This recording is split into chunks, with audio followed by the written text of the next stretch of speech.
ओम शांति। अव्यक्त महावाक्य जूरिस्ट प्रति।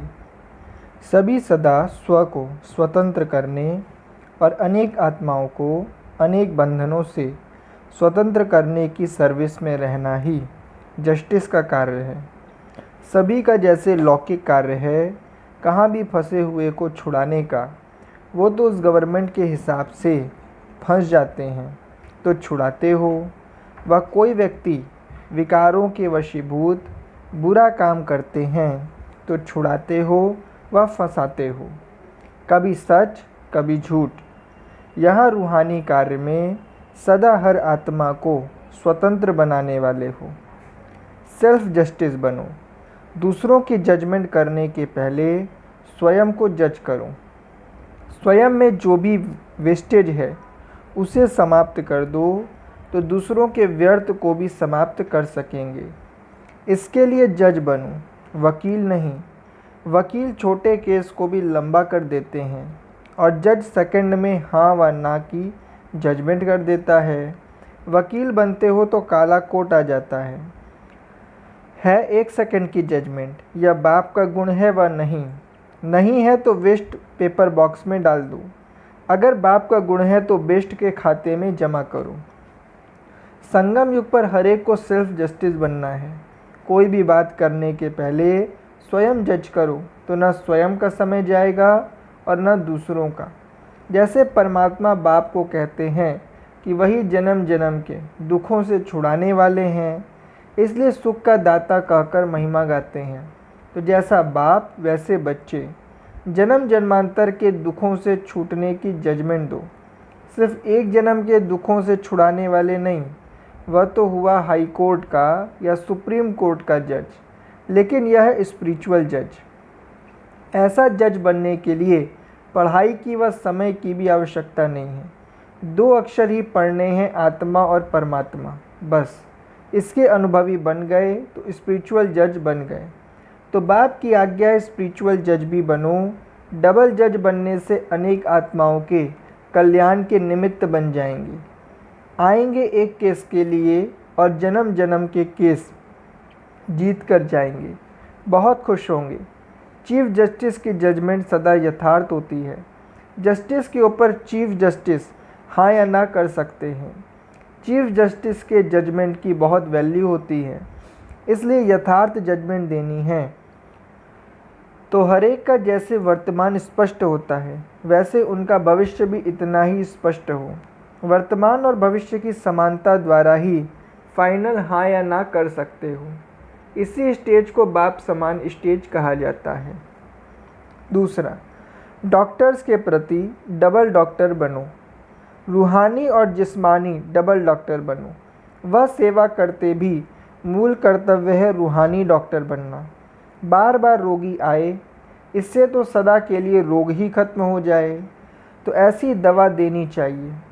रोगी आता ही है सदा शफा पाने के लिए।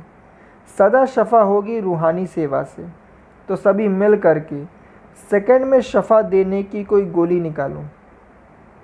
आजकल के समय और सरकमस्टांस प्रमाण कभी सेकंड में शफा पाने की इच्छुक अनेक आत्माएं हैं। 2 इच्छाएं सर्व आत्माओं की है, एक तो सदा के लिए शफा हो और दूसरे बहुत जल्दी से जल्दी शफा हो, क्योंकि अनेक प्रकार के दुख दर्द सहन करते करते सब आत्माएं थकी हुई हैं। तो जैसे स्थूल डॉक्टरी द्वारा पेशेंट को फेथ में लाते हो, समझते हैं कि यह डॉक्टर बड़ा अच्छा है, यहाँ से शफा मिल जाएगी, ऐसे रूहानी डॉक्टरी में भी ऐसी शक्तिशाली स्टेज हो जो सबका फेथ हो जाए कि यहाँ पहुँचे हैं तो प्राप्ति अवश्य होगी। आजकल के समय अनुसार दोनों बातें जरूरी हैं, क्योंकि बहुत जन्मों के जो हिसाब किताब अर्थात कर्म भोग हैं वह भी समाप्त जरूर होने हैं।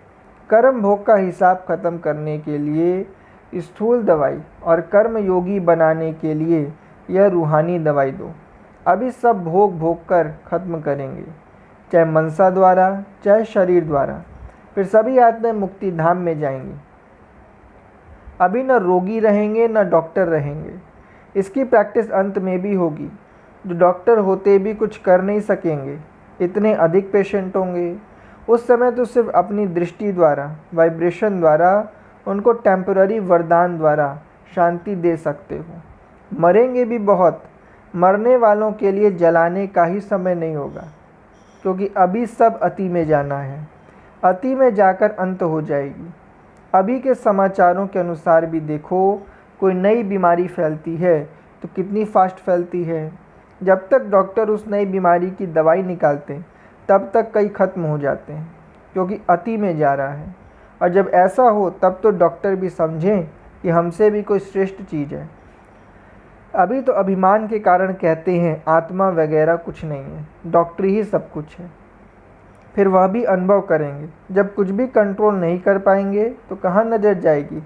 अभी तो नई नई बीमारियां कई आने वाली हैं, लेकिन यह नई बीमारियां नया परिवर्तन लाएंगी। डॉक्टर्स का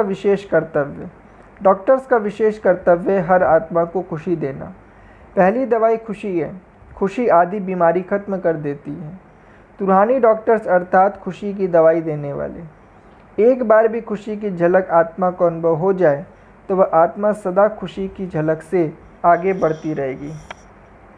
तो सभी को डबल लाइट बनाएं, उड़ाने वाले डॉक्टर्स बनो। वह बेड में सोने वाले पेशेंट को उठा देते हैं, चला देते हैं।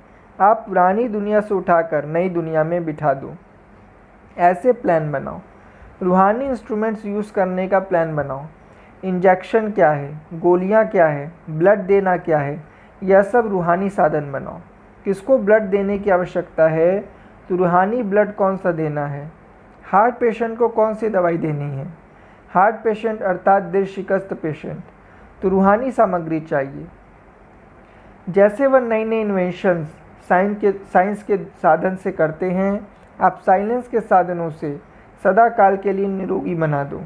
जैसे उन्हों के पास सारी लिस्ट है, यह इंस्ट्रूमेंट्स हैं, ऐसे आपकी भी लिस्ट हो। एवर हेल्दी बनाने के इतने बढ़िया साधन हो। ऐसा ऑक्यूपेशन अपना बनाओ। डॉक्टर्स बहुत सेवा कर सकते हैं, क्योंकि पेशेंट उस समय बिल्कुल भिखारी के रूप में आते हैं। अगर उस समय डॉक्टर उन्हें झूठी दवाई भी दे देते, पानी भी दे देते, तो भी भावना के कारण वह ठीक हो जाते हैं। उन्हें खुशी की खुराक मिल जाती है, जिससे वह ठीक हो जाते हैं। दवाई से ठीक नहीं होते, खुशी से ठीक हो जाते। तो डॉक्टर्स के पास भिखारी के रूप में आते हैं। 2 घड़ी के लिए भी दर्द मिटाओ। आप उस समय उन्हें क्या भी सुनाओ तो सुनने के लिए तैयार हो जाते हैं। तो जैसे इंजेक्शन लगाकर सेकंड में उसके दर्द की सुध-बुध भुला देते हो, ऐसे ज्ञान का इंजेक्शन भी लगाओ जो पुराने संस्कारों की सुध-बुध भूल जाए। लेकिन जो पहले अपने को इंजेक्शन लगाकर संस्कारों को भुला सकते हैं, वह अनुभव के आधार से औरों को भी लगा सकेंगे। तो डबल डॉक्टर्स की ऐसी विशेषता होनी चाहिए। डॉक्टर्स तो एक दिन में काफ़ी प्रजा बना सकते हैं। रोज़ प्रजा बनी बनाई आपके पास आती है, ढूंढने नहीं जाना पड़ता है। अपनी निजी शक्तियों द्वारा अलौकिक ऑपरेशन करो। जैसे उन औजारों से ऑपरेशन करते हो, वैसे अपने में जो शक्तियां हैं, उन शक्तियों रूपी यंत्रों द्वारा कमज़ोरियों रूपी बीमारी को समाप्त करो। डॉक्टर्स अपने ही थिएटर के यंत्रों द्वारा ऑपरेशन करते हैं, पेशेंट के यंत्र नहीं यूज़ करते। ऐसे ही आप अपनी शक्तियों के यंत्र द्वारा बीमारी को ठीक कर दो। कामी को निष्कामी और क्रोधी को निष्क्रोधी बना दो। इसके लिए सहन शक्ति का यंत्र यूज़ करो। तो ऐसे ऑपरेशन वाले डॉक्टर बनो। जैसे उनमें आँख, नाक सबके अलग अलग स्पेशलिस्ट होते हैं, ऐसे यहाँ भी अलग अलग विशेषताएं हैं। यहाँ भी जितनी कोई डिग्री लेना चाहे तो ले सकता है। जो सर्व विशेषताओं में ऑलराउंडर हो जाते हैं, वे नामी ग्रामी हो जाते हैं। दवा के साथ साथ दुआ दो। आजकल दुनिया में भी डॉक्टर्स कहते हैं कि दवाई इतना काम नहीं करेगी जितना दुआ करेगी। जो भी दवाइयों से दिल शिकस्त हो गए हैं, क्योंकि जानते हैं ना कि इसकी रिज़ल्ट क्या है और क्या निकलेगी, इसलिए अभी सबकी नज़र दुआओं तरफ जा रही है। अभी योग एक्सरसाइज के रूप में चारों ओर बढ़ता जा रहा है। अभी योग तक आए हैं, सहज योग तक आ जाएंगे। अच्छा, ओम शांति।